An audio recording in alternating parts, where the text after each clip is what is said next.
Hello, Drama Llamas. Today we're talking about costumes, and today we're going to have a quick introduction to what are costumes, people who work in costuming, etc. Alright, let's get started, shall we? First, what are costumes? It's really simple. Costumes are the clothing and items worn by an actor. That doesn't just include clothes, it includes like accessories, glasses, etc. Costumes help make the actors become the character. Sometimes you, as a performer, or you'll notice your performers, will really come to life as their character when they put on their costume. And that's what costumes should do. They should also help the audience accept the world of the play. If you, as a designer or a director or as a performer, are going for a particular style, the costumes should support it.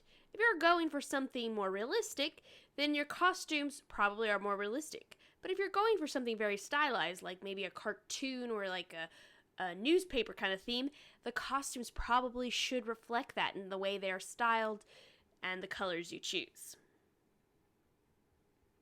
Jobs in costuming. There are lots of jobs in costuming, not just designer. We're going to go over a couple of them.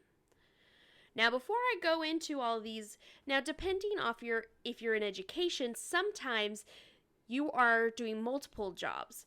Sometimes you're the designer and you're the cutter and you're the draper and you're all the things above. Sometimes you are just the designer and all you do is design it and you give it to someone and they make it.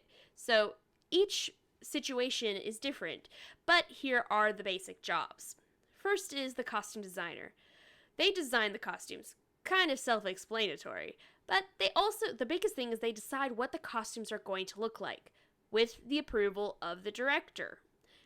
Their big goal with costumes should to tell a story with costumes.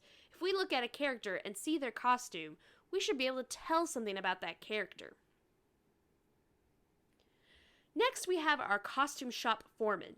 This is the person in charge of the costume shop and the costume storage. A costume shop is the place where costumes are made.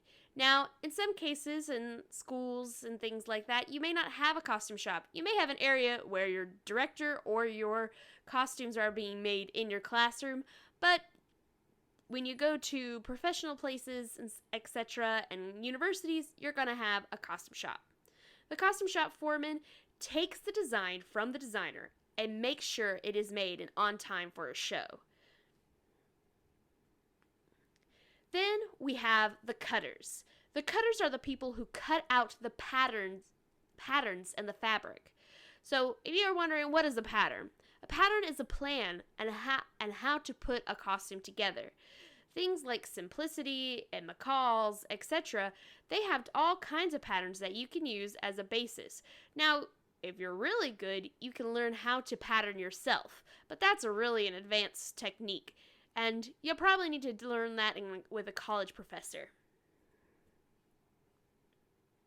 Then we have our constructors. These are the workers in the shop that put together the things the cutters cut out. So, you, a designer, you give your designs to that foreman. The foreman gives it to the fabric and the patterns to the cutters cut them out, and those pieces are then given to your constructors, who it's their job to figure out how to put together. Then we have our tailors. The tailors take in or out and adjust costumes after they have been fitted on an actor. So, a constructor finishes the base costume garment. Then they are going to get a call, the actors will get a call to come in and try on that item. The tailors and the constructors work together to figure out where things need to fit properly. So maybe they need to be taken up. If it's a long skirt and it's a short person, maybe when they designed it and when they cut it out, maybe it's a little big on the person, needs to be a little tighter, and they take it in. Or maybe they took it in a little too much and now they need to add or adjust to the size of the actor in question. Tailoring is a very advanced skill. Now, you can be a tailor outside of costuming. It's a really great trade to learn.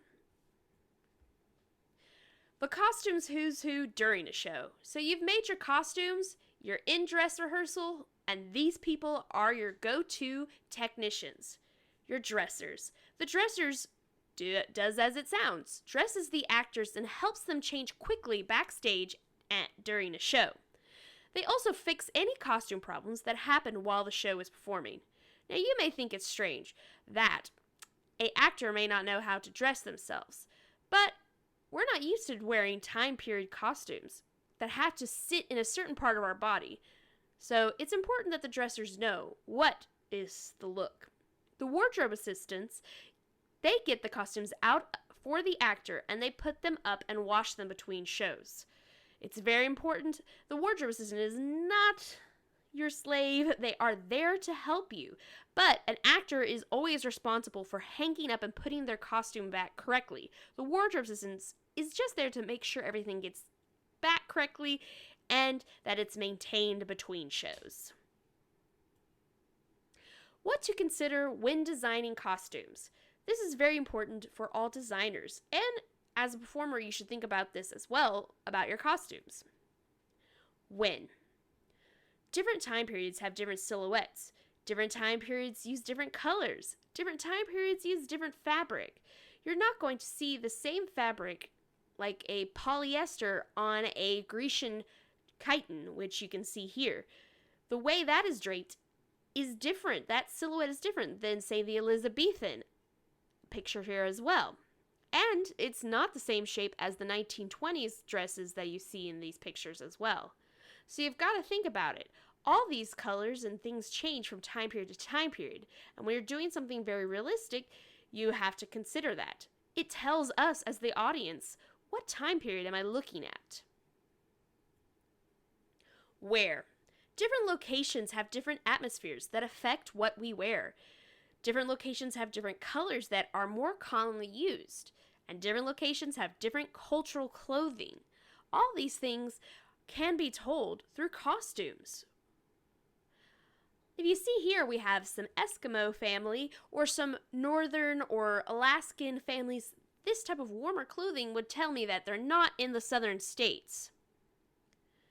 The clothing worn by these women, who look like they're on an archaeological dig in Egypt, tell me that they're going to probably be somewhere hotter, somewhere warmer, where this type of clothing would be apropos.